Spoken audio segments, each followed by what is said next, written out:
Hello, and welcome to the PBJ series of channels. I'm Jay. This is my Projects by Jay channel, where I will be posting my woodworking and DIY videos. I also have a Photography by Jay channel, which shows some of my events and location photography, as well as a Playtime by Jay channel, which for now will focus mainly on my hobby of fishing, but will probably expand as I branch out into other hobbies. I may also develop a Puppy by Jay channel, which will be random videos of my puppy dog Asher. I'm a disabled veteran of the U.S. Army 3 years and U.S. Army Reserve 5 years. I'm also a retired registered nurse. I retired early due to health reasons related to my military service. Safety. I do woodworking because I find it enjoyable and relaxing. I enjoy making projects that my friends and family enjoy, such as these.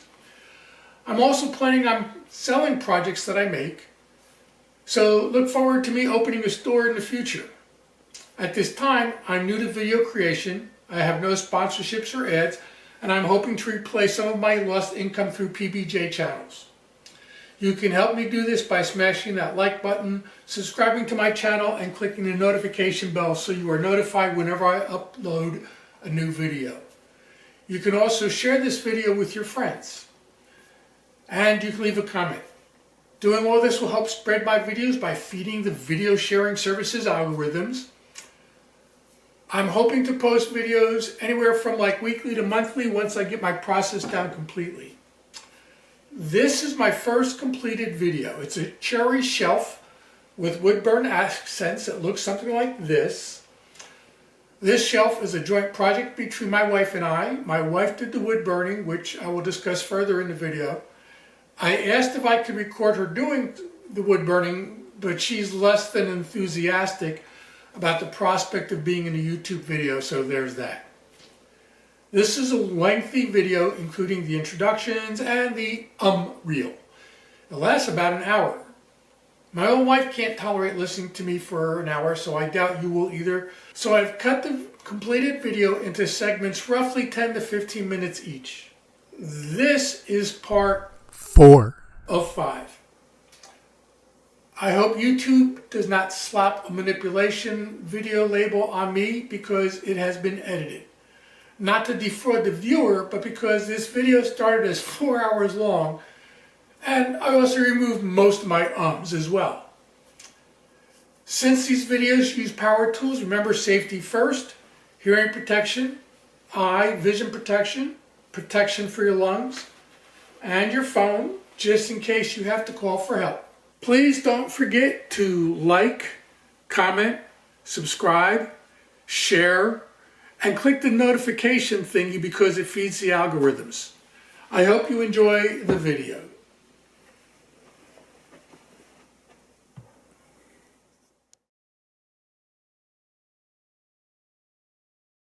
After my wife did her wonderful burning, I went and did all my marking on the back, drilled and put my screws in where best I could where I marked them. Now the way that I am doing this, press it tight against the square, and then while I'm holding it in place, I'm going to press down on those screws. Now that I have that done, I'm going to squat down, line the bottoms so it's nice and level. And I'm going to tighten my vise, grab my drill, stick it in the dimple.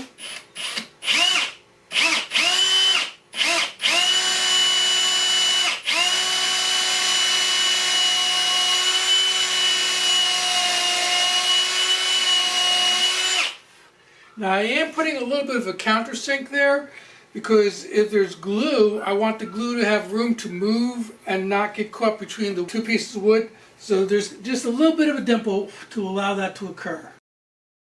That was the 4th peg. Now the last thing I need to do is take every screw out. I'm going to re-drill the holes in the shelf part, the back and the top with a larger drill bit so that the screws are not really grabbing the main piece, only the little corners or the pegs. It'll really tighten that down when I put the glue on.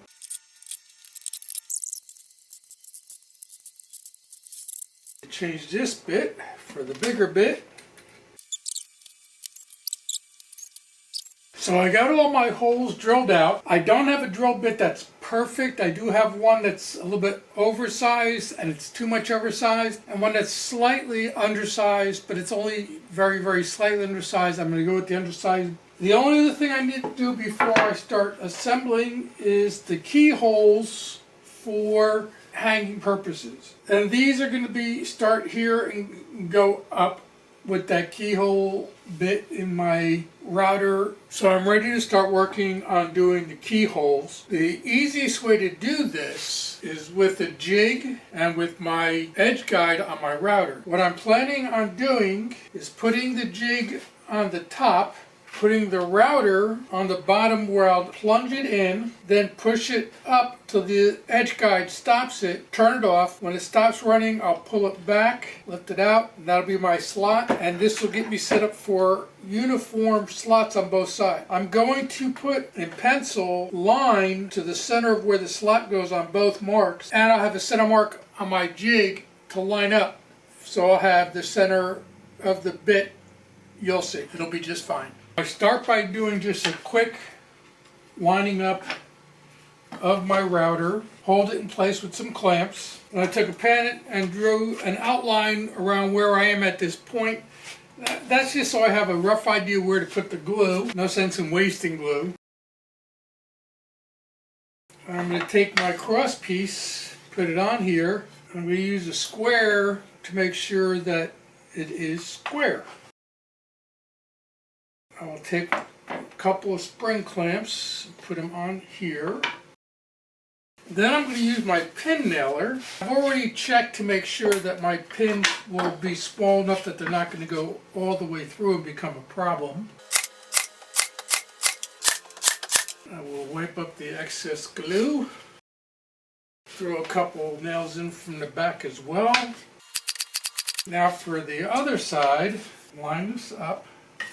Put the other side in place, throw a spring clamp on it here, hold the jig in place, slap that in place.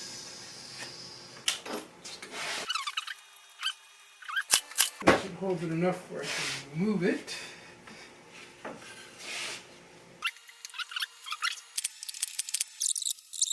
Just a quick check. That looks pretty good. Obviously, I don't want that coming apart. I'm just going to let this dry.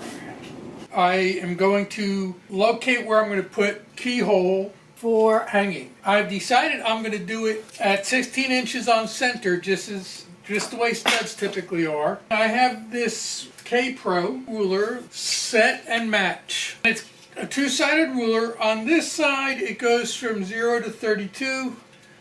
On the other side, and this is the side I'm going to use today, it goes from 16 to 0 to 16. So that's how we're going to find the center of whatever it is we're measuring. And the way you do this is you put this on your board, kind of roughly figure, see if you can get it close to the center.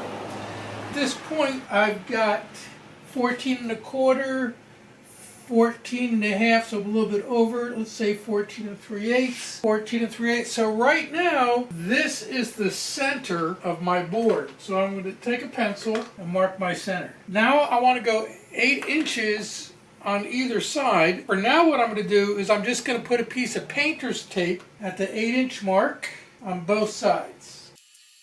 Now, put my mark for 8 and 8. Now I'm 16 inches on center. I take my square, and now I'm going to mark down from that point.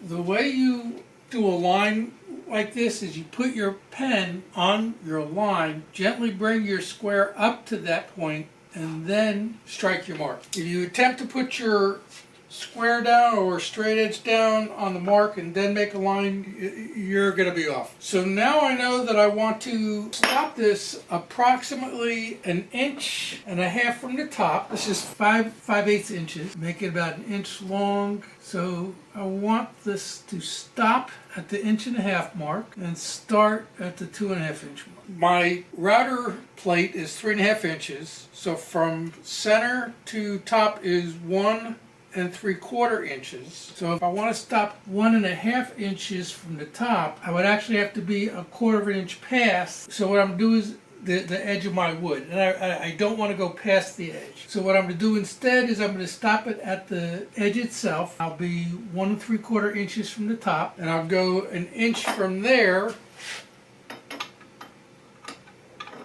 And I'll just put this on. This is just a kind of like a stop block. What I'll do is I'll take my jig. This should be dry enough for me to at least use. What I'll do is I'll give myself 1 inch here. This is where I want to plunge. And I'll write plunge with an arrow pointing up. So I know that this is where the hole is and the slot goes up towards the top. The hole is lower so that when you put it over your nail, it can drop down. So you want the slot above the hole. This is now set up. One last thing I need to do is I need to mark my center point on here.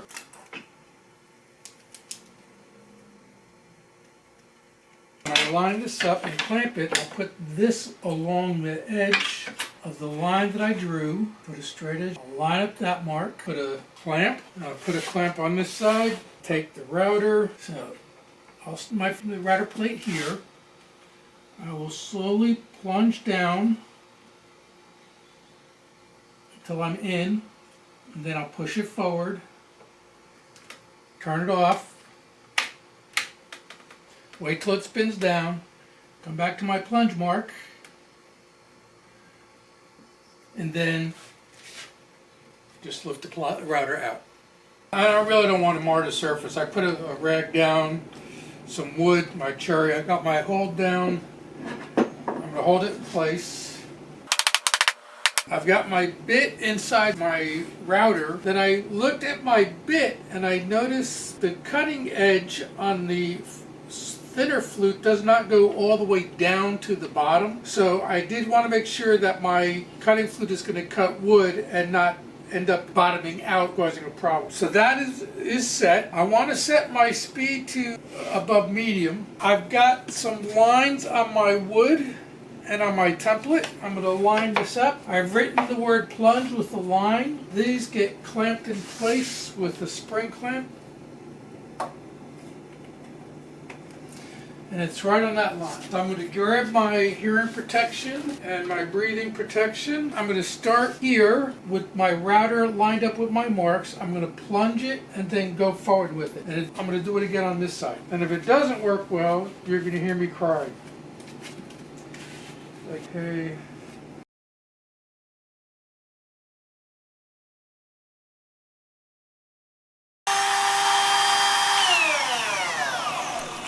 Here you can see that the track from the keyhole bit is filled with sawdust and has to be knocked out and cleared before I can remove the bit from the track.